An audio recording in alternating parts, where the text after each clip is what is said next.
გამარჯობა, მე ვარ ანა. შესაძლოა TikTok-იდან მიცნობ, ან YouTube-ის მოკლე ვიდეოებიდან. მე ვსწავლობ ხატვას, ანიმაციას და ეს არის ჩემი პირველი სრული ნამდვილი YouTube-ის ვიდეო, სადაც მინდა ჩემი თავი უკეთ გაგაცნოთ და უპასუხოთ თქვენს შეკითხვებს, რომლებიც დამისვით ჩემს TikTok-ზე, Instagram-ზე და YouTube-ზე. მოდით დავიწყოთ, იმიტომ რომ საკმაოდ ბევრი საინტერესო და კარგი შეკითხვა იყო და ბევრიც მექნება სალაპარაკო. ვიდეოების გადაღების სურვილი ბავშვობიდან მქონდა, მას შემდეგ რაც YouTube-ი აღმოვაჩინა, პატარა ანას სჯეროდა, რომ რაღაცა სათქმელი ჰქონდა და რაღაცების გაზიარება მინდოდა და ეხლაც ხო დიდი პატარა ანა ვარ. პირველი ნაბიჯები გადავდგი კონტენტის შემქმნელობისკენ და ტყუილად მეშინოდა რა, იმიტომ რომ ყველაფერი კარგად მიდის. მხარდაჭერისთვის შეგიძლია გამომიწერო და ვიდეო დალაიქო.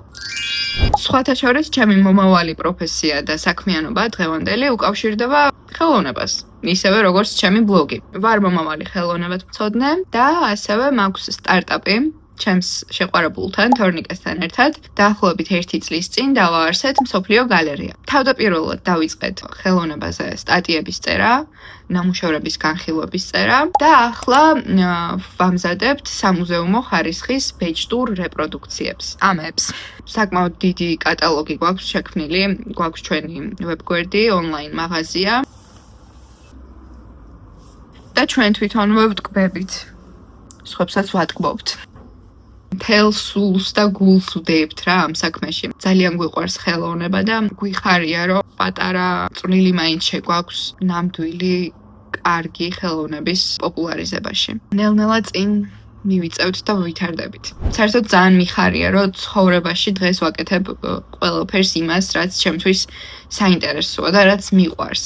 ბევრს ჩემ ასაკში არ აქვს იმის ფუფუნება, რომ საერთოდ იცოდეს რა უნდა და არ აქვს რაღაც მიმართულება ნაპოვნი. შესაძლოა დღეს რაღაც მწვერვალებზე არ ვარ, მაგრამ თავარია რომ მიმართულება მაქვს და მე ვფიქრობ რომ ტემპზე მნიშვნელოვანი მიმართულება არის. ხო, ასაკზეც იყო რა თქმა უნდა შეკითხვები. 20 წლის ვარ, 25 ნოემბერს მაქვს დაბადების დღე და გავხდები 21 წლის.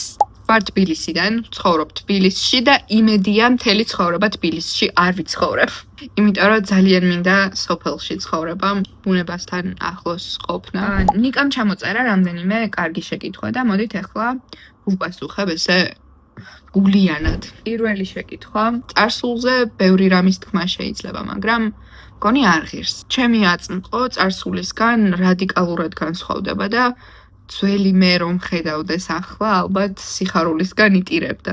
სურვილებს და შედეგებს რაც შეეხება, პრინციპში ეგ არის რა, რაც წევენ ვისაუბრე, პატარ-პატარა ნაბიჯებით ვაშენებთ ჩვენს ცხოვრებას, მე და თორნიკე. საერთოდ თორნიკე რომ არა, ჩემი ცხოვრება ეხლა ისეთი არ იქნებოდა, როგორიც არის და არც მე ვიქნებოდი ისეთი, როგორიც ვარ. და მოდით მეორე და მეოთხე შეკითხვებს ერთად ვუპასუხებ. ჩემი წარსულის ყველაზე დიდი პრობლემა ალბათ ის იყო, რომ ჩემს ადგილს ვერ ვპოულობდი სამყაროში. რაღაცა კითხვებზე პასუხებს ვეძებდი ყველაზე სულელურ ადგილებში და ყველაზე სულელური მეთოდებით. თუ ვინმე მსგავს პერიოდს გადის ახლა, ალბათ ამ ადამიანს ვეტყოდი, რომ ძალიან კარგად უნდა ჩაუხმავდეს საკუთარ თავს. იყოს საკუთარ თავთან გულწრფელი და ისწავლოს სიყვარული. ეს არის მთავარი.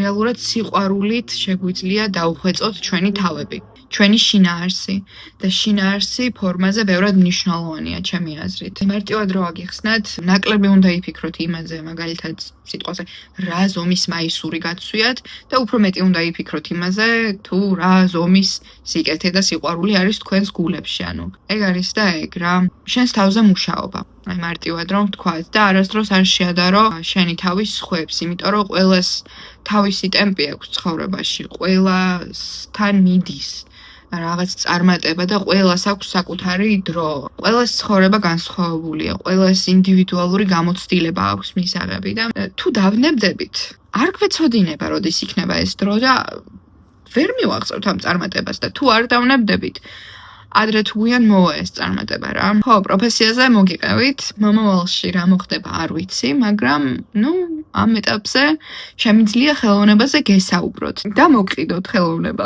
ხატვასთან დაკავშირებითაც არის რა თქმა უნდა შეკითხვები და მოდით ახლა ყველაფერს ესე ერთიანად ვუპასუხებ. ძალიან ღრმა ბავშვობიდან მიყვარს ხატვა, არა მხოლოდ ხატვა, ძერწვაც, ჭრაკერვაც, მოკლედ კრეატიული რაღაცების კეთება მიყვარს ბავშვობიდან და ესა ჩემთვის ვაკეთებდი რა, დღემდე ჩემთვის ვაკეთებ. იმედი მაქვს, რომ ოდესმე როგორც ხელოვანი, რაღაცა წარმატებას, პატარა წარმატებას მაინც მივაღწევ. მინდა რომ რაღაც ღირებული შევქმნა რა. რობის ესე პირველს ნამდვილად ვერ ვიტყვი, მაგრამ რაღაცები ვიპოვე. ხო, ეს არის 2009 წლის შედევრი. მე დავიბადე 2004 წელს. ამ კომპოზიციაზე თქვენ ხედავთ სამ პერსონაჟს, ბიჭი და გოგოები, მარჯვნივ და მარცხნივ და ნამუშევარს ქვია ბიჭი ორივე გოგოს ყვავილებს აწვდის. დააკვირდით ამ სახეს. ეჭვიანობს. ეს არის 2009 წლის 26 ოქტომბერი.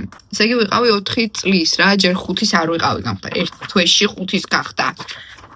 ოსტატი. კიდე გვაქვს აი ასეთი, ხო, საინტერესო აქ კიდევ ის არის, რომ უკან ჩემი დის ნახატი არის. მე უბრალოდ ალბათ არ მქონდა სხვა ფურცელი და დავხატე ჩემი დის ნახატის უკან. ხო, ასევე აქაც ჩემი დის ნახატის უკან დავხატე ნატურმორტი. სავარაუდოდ აქაც ესე 5 წლის ვიქნებოდი. 15 წლის წინანდელი. მე მახსოვს, რომ კიდე რაღაც ძალიან მაგარი სიუჟეტები მქონდა შექმნილი, მაგრამ ვერ ვიპოვე სამწუხაროდ. TikTok-ზე ერთ-ერთ ვიდეოში ვთქვი, რომ პორტრეტები ჩემი აზრით არის სიყვარულის სცენა. ხო, შესაბამისად მე ძალიან მიყვარს პორტრეტების ხატვა. კიდე ძალიან მიყვარს ანიმაციური პერსონაჟების ხატვა. ამათი ალაპარაკება. შესაძლოა ჩემი პერსონაჟები TikTok-ზე შეგხვედრიათ, ან YouTube-ზე, ან Instagram-ზე. ამიტომ საკმაოდ ბევრი ნახვები დააგროვეს ჩემმა გოგოებმა. დიდი გამოხმაურება ქონდა ჩემ რამდენიმე ვიდეოს, რაც ძალიან მახარებს და ძალიან დიდ мотивაციას მაძლევს. აი, ეს ორი გოგო არის იდეაში ერთი პერსონაჟი, ხო რა, ესეც შეიძლება ითქვას მე. ეს ორივე გოგო არის მე. მინდა რომ აი ამ ჩემ პერსონაჟს, რომელსაც დავარქვი მზესუმზი რა, მივცე საბოლოო სახე. ახლა მუშაობ ამაზე და მოკლედ აი როცა საბოლოო სახეს მივცე, დავხვეწავ ხასიათობრივად, სტილურად, საბოლოოდ მას ვადგმევინებ ხოლმე რაღაც საყვარლობებს, რის თქმაც მინდა ხოლმე. ამ პერსონაჟზე, მზესუმზირაზე ალბათ ცალკე ვიდეოსაც ჩავწერ.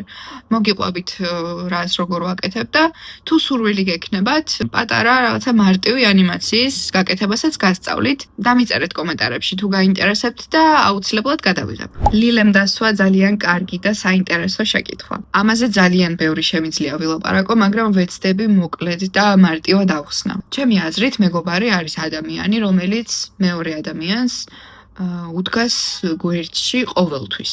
კარგ დღეებშიც და ცუდ დღეებშიც. არა მხოლოდ მაშინ, როდესაც ის ადამიანი არის კარგად, ან არა მხოლოდ მაშინ, როდესაც არის ცუდად. ეხლა რას გულისხმობ ამაში? მაგალითად, თუ შენ ხარ ცუდად და ის მეგობარი მოდის შენთან და ცდილობს გაარკვიოს, როგორ ხარ, რა მოხდა, აი ყველანაირად შენს გვერდით არის რა. და შემდეგ ერთ დღესაც, როდესაც ხარ კარგად, ხარ ბედნიერი, რაღაც წარმატებას მიაღწევ, რაღაც სასიხარულო ხდება შენს ცხოვრებაში, ის უბრალოდ ქრება. ან რაღაც ძალიან ისე რა, ზერელეთ. გილოცავ. ან არის კიდევ მეორე უკიდურესობა, როდესაც ადამიანისთვის ხარ კომფორტული მხოლოდ მაშინ, როდესაც ხარ კარგად მხიარული და რაღაცა ერთობა შენთან ერთად, სხვა დროს, როდესაც ხარ ცუდად, რაღაცა სირთულეებს გადიხარ, ესეც ამ დროს ქრება. და რაღაცა ერთ სიტყვასაც არ გეტყვის გასამხნევებლად. ხო, აი ეს ორი უკიდურესობა არსებობს და ეგ ხშირად ბევრს ეშლება ნამდვილ გულწრფელ მეგობრობაში. ხო, ეს არის მნიშვნელოვანი, რომ გავიგოთ, რომ მეგობარი არის ადამიანი, რომელიც ყოველთვის შენს გვერდით არის და მე ამაში არ გულისხმობ ფიზიკურ გვერდით ყოფნას რა. შეიძლება ადამიანი თვეობით ვერ ნახო, მაგრამ გულში შინაგანად იცი და დარწმუნებული ხარ, რომ უყვარ ხარ იმ ადამიანს. პატივს გცემს და აი რაც არ უნდა იყოს, გულთან ახლოს მიიტანს, შენს გასაჭირს, ეცდება რომ ხარში დაგიდგეს, გაგამხნევოს, რაღაც რჩევები მოგცეს თუ გჭირდება, შენი სიხარული გაუხარდება ისე როგორც თავისი სიხარული და ასე შემდეგ. ძალიან მნიშვნელოვანია, რომ უბრალოდ ადამიანები ერთმანეთს სცემდნენ პატივს, უყვარდეთ ერთმანეთი, ერთმანეთის გვერდში იყვნენ ყოველთვის, როცა ერთმანეთის სჭირდებათ. აი რაღაცა შეჯიბრის მომენტი, ხო, შური, დაფარული აგრესია თუ იგრძენი ადამიანისგან, ჯობია რომ მიხვდე რომ ეგ არის და უბრალოდ მიიღო რა ეგ ფაქტი რომ ეგ არ არის შენი მეგობარი და ასევე ძალიან მნიშვნელოვანი რაც არის საერთო ღირებულებები. აი ფუნდამენტურ მორალურ ღირებულებებზე მაქვს საუბარი და არა იმაზე რომ აი რაღაცა იდეა არ გაგვთ საერთო ან რაღაცა სხვადასხვანაირად ხედავთ რაღაცა სიტუაციას. მაგას ეშველება. აი ადამიანებს საერთოდ უნდა შეგვეძლოს იმის მიღება, რომ ვიღაცა ჩვენნაირად არ ფიქრობს რა და მით უმეტეს ეს ვიღაცა რო არ არის, ანუ მეგობარი რო არის რა. ისევ და ისევ მთავარი არის სიყვარული და ურთიერთპატივისცემა და მეტი არაფერი რა. და ხო, გულწრფელი, კეთილი სურვილები და გულწრფელი, კეთილი კომუნიკაცია.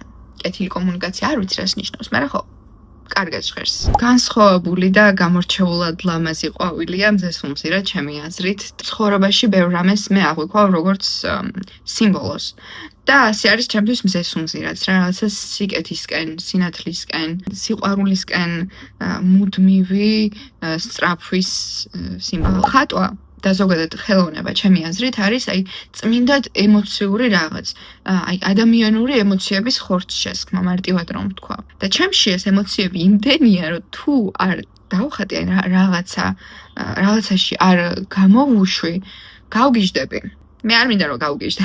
მაგრამ თან ხვდები რომ საკმარისად, ანუ იმდენს არ ვხატავ, რამდენის მოთხოვნილებაც მაქვს და დიდი იმედი მაქვს რომ მომავალში უფრო მეც დავხატავ და მე რაღაცას კარგს გავაკეთებ რა. ხო, ძალიან აქტუალური შეკითხვაა, სად ვხატავ? ეს ეხება ციფრულ ხატვას. მე ვიყენებ Procreate, ეს არის აპლიკაცია iPad-ისთვის, ჩემი iPad-ი.